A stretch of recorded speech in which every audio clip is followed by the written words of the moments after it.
আসসালামাইকুম। বৃষ্টির দিনে যে সকল শিক্ষার্থীরা ক্লাসে আসবে তাদের জন্য খাবার তৈরি করা হচ্ছে মজাদার। বৃষ্টির মধ্যে মুখরোচক খাবার, ঝালমুড়ি, আনারস, বিভিন্ন রকমের ভাবে খুব চমৎকার ঝালমুড়ি তৈরি করা হয়েছে। যারা বৃষ্টির দিনে কষ্ট করে দুর্যোগের মধ্যে ক্লাসে আসবে এই খাবার কেবলমাত্র তারাই পাবে।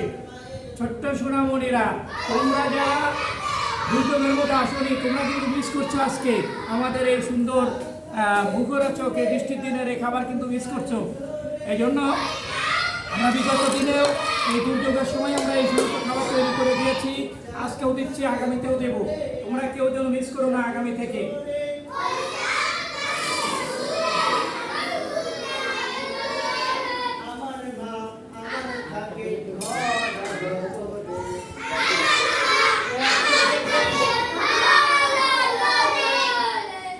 চাঁদ থাকে দূরে আর ফুল যায় ঝরে।